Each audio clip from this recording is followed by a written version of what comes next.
Inuulan ng batikos ngayon ang PBB housemate na si Lela matapos sabihing si Caprice ang hindi deserving ng mapabilang sa Ultimate 8. Nangyari ito sa episode kagabi ng PBB kung saan nagpatuloy ang harapang tapatan ng Ultimate 8 housemates at kinailangan nilang sagutin ang mga maiinit na tanong ng buong puso at pagpapakatotoo.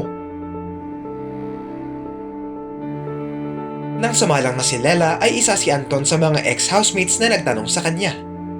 Ayon dito, kung papapiliin si Lela sa Ultimate 8 housemates, sino ang tingin niyang hindi karapat-dapat at sino ang gusto niyang ipalit mula sa mga dating housemates?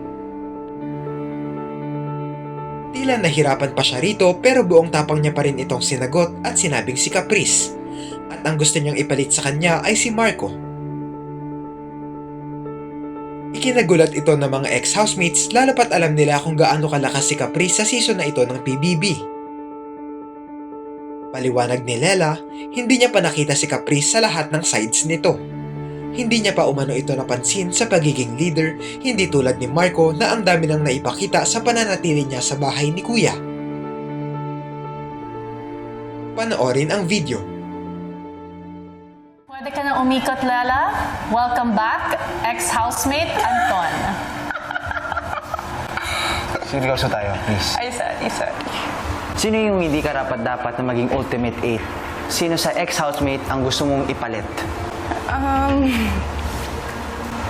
over ng tanong mo. What if lahat sila deserving? Kailangan meron. Play safe naman Sige. yan, Lela. Si Caprice. Si Caprice. Si Caprice. Ang gusto ko ipalit sa kanya is si Marco.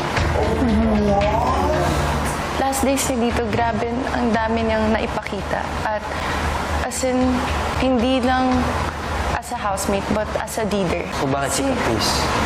Si Caprice kasi hindi ko pa nakita lahat ng sides niya. Sa mga leader, hindi ko siya masyado napansin.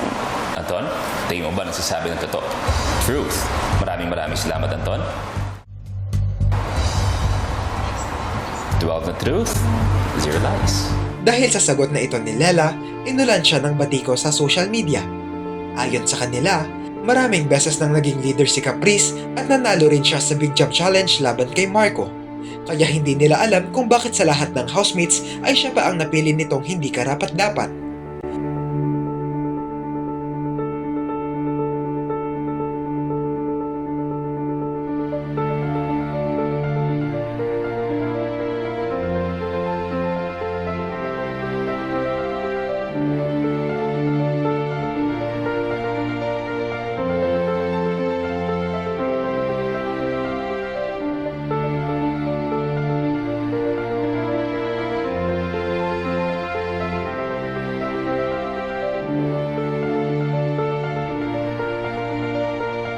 Ano ang masasabi nyo rito?